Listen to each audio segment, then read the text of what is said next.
අද චනුල් පුතාගේ මාස 9 බෙහෙත් එක ඇවිද්දා. දැන් අපි ගෙදර ඇවිත් ඉන්නේ. ඒකට නම් උන් එහෙම ගන්න නැහැයි කියලා කිව්වා. එයාටත් අවුලක් නැහැ. එයාත් සෙල්ලම් කර කර ඉන්නවා. හස්බන්ඩ්ුත් ඊරෑ ගෙදර ආවා. වෙනදාට නම් එයාව දවසට පහුවදා උදෙන්ම පටන් ගන්නේ තනකොළ කපන්න. අද නම් ඉතින් ටිකක් පහ වුණා. දැන් 12ක් පහ වෙලා තියෙන්නේ. ගොඩක් අවුවයි. ඒ මන්දිවට අපේ මැෂින් එකත් කියලා තිබේ හදා ගන්න බැරි හින්දා අයියලා කිල්ලන් ආවා. ඒකිනුත් ටිකක් කපා ඉන්නකොට කපන්න බැහැයි කිව්වා. ඊට පස්සෙත් නෝන් තව එකක් හොයාගෙන කපනවා කොහොම හරි වැඩේ ඉවර කරන්නත් ඕනේනේ. මොකද එයා එන්නේ කොට දවසකින්. නැත්තම් මේ කැලෑව වැඩි වෙනවා. අනික ලොකු පුතා මේ බයිසිකල් පදින්නෙත් ඔය හරියේ. ඊට පස්සේ ඉතින් මම චූටියව එකගෙන ගියා මේ මම ඇඳ හරි ගස්සන්න. මොකද උදේ ඇඳ හරි ගස්සන්න බැරුණා අපි උදෙන්ම ගියේ හින්දා මං උයලා හිම වැඩ ඉවර කරලා ගියේ. ඒ වුණාට ලොකු පුතා නිදන් හිටපු හින්දා කාමරේ නම් අස් කරන්න බැරි වුණා. දැන් ඇවිත් තමයි ඔන්න අස් කරගත්තේ. හස්බන්ඩ් ඊට පස්සේ තනකොළ කපන පැත්තේ ගොඩාක් අවුවයි කියලා ඒක නතර කරලා ආවා. අපේ ගේ ඉස්සරහා මෙන්න මේ දමින ගහ තියෙනවා. ඒකේ අතු ඔක්කොම ගේ පැත්තට බර වෙලා තියෙන්නේ. දළු දාන කාලෙට හරියට පණුවෝ ඉන්නවා. මමත් ඉතින් ජෝඩියත් එක්ක තාත්තා කරන දේවල් දිහා බල හිටියා. එයාත් හරි ආසයි යවුවට. ඒ අතර ඉතින් මේ පැත්ත හස්බන්ඩ් ටික අස් කරලා අතු ගාගත්ත කපුව අතු එහෙම කපලා ගොඩ ගහලා මම ඒව නම් වීඩියෝ කරේ නෑ. ඔන්නේ ඉන්නවා මගේ දඟ මල්ල. හස්බන්ඩ් කිව්වා එයාත් එක්කම ඉන්න කියලා. මොකද නැත්තම් එයා අපි ඉන්න පැත්තට එන්න අඬනවා ඉතින්. එතකොට දැන් ඉතින් ඔය චුට්ටක් ඉතින් අද උදේ අඬලා තියෙන හින්දා එයා කිව්වා ආයෙ නම් අඬවන්න එපා පුතාව. ඔයා තියන් ඉන්න මං අස් කරලා අතු ගන්නම් කියලා. එයා එහෙම තමයි. එයා ඉන්න දවසට මට වැඩවලට හරියට උදව් වෙනවා. එයා කියනවා ඉතින් එයා නැත් දවසට මම බබාලා දෙන්නත් එක්ක ගෙදර වැඩ ටික ඔක්කොම තනියමනේ කරගන්නේ. ඒ හින්දා එයා ඉන්න දවසට මට පුළුවන් විදිහට උදව් කරන්නම්. ඔයා බබාලා දෙන්නත් එක්ක ටිකක් නිදහසේ ඉන්න කියලා කියනවා ඉතින්. පව් ඉතින් හරිම හොඳයි.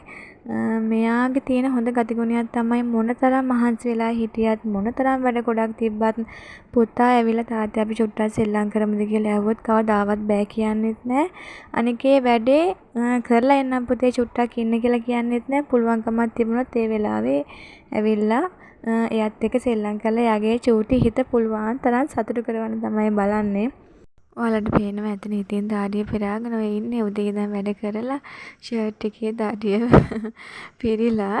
ඒ වුණාට ඉතින් කොච්චර මහන්සියෙන් හිටියත් නම් එයා පුතාට ඒ දින පොඩි වෙලාව පුතත් එක්ක ගත කරන චූටි මොහොත හරිම සතුටින් කිසිම මහන්සියක් පෙන්වන්නේ නැහැ. මොනතරම් වැඩ කළා හිටියත් ඒ දෙන්න හරිම සතුටින් ඉන්නවා. ඒ අතරේ ශනුල් ගාවටත් එනවා. ඒ ඇවිල්ලා එයාව තුරතල් කරනවා. වඩාගත්තේ නැහැ ඇගේ දාඩියේ හින්දා. ඔය එයා තාත්තා කියා අතින් වෙලාවකට අඬත් ගහනවා මෙහාට එන්න කියලා. ඊට පස්සේ මම ගියා ශනුල්ට කෑම කවන්න. අද එයාට දුන්නේ එයාගේ මෙරිබත හදලා. මම එදා වලට පෙන්වන්නේ අපි කන කෑමත් එයා කනවා. ඒ මන් ටික ඉතින් අපේ කෑමත් හුරු කරන්න ඕනේ හින්දා මම සැරටිව් නැති දවසට ඒවත් ටික දෙනවා. අද ඉතින් ශනුල්ගේ කෑමට එකතු කරලා තියෙන්නේ මම සුදු කැකුළු හාල්, වට්ටක්කා, පරිප්පු, කැරට් දාලා තියෙනවා. ඒ වගේම චිකන්, මුරුංගා කොළ. ඒකත් ඉදලා තියෙන්නේ යටත් දැන් කවන්න ඕනේ. පළතුරු විදියට නම් තියෙන්නේ කාමරංගා. ඒකෙන් චූටි කෑල්ලයි මම ශනුල්ට දෙන්නේ. ඒතර ටික ඉතින් ලොකු පුතාට තමයි. ඔයාලා කැමති නම් කියන්නකෝ ශනුල්ට දවසේ කෑම වේල කොහොමද මම දෙන්නේ කියලා. ඒකත් වීඩියෝ එකකින් ගේන්නම්. එන්නකෝ ඔයාලට පොඩි වැඩක් පෙන්නන්න. තාත්තයි පුතයි දෙන්න එකතු වෙලා ලොකු වැඩක්. දැන් ඔය බලාගෙන ඉන්නේ තාත්තා කොයි වෙලාවෙද මොකක් හරි චූටි වැඩක් දෙනකන් එයාට කරන්න. ඔය බලන්නකෝ ලීය හෙල්ලෙනවා කියලා. ඉතින් ඒක උඩ ඉඳගෙන ඉන්නවා. ඒකත් ඉතින් එයාට ලොකු වැඩක් වගේ තමයි ඉතින් හිතෙන්නේ. පුංචි හිතනේ. ඔය තාත්තගේ පුතාගේ ඔය වැඩ කරන වෙලාවේ තියෙන කතා බහ නම් මසුරන් වටිනවා. ඒ මොකද ඒ දෙන්න ඒ වෙලාවේ හරිම ආදරණීයව තමයි හැසිරෙන්නේ. තාත්තා පුතාට එක දේවල් උගන්වනවා. පුතා ප්‍රශ්න අහනවා. ඉතින් ඒ වෙලාව නම් සල්ලි වලට කවදාවත් ගන්න බැරි වෙලාවක්.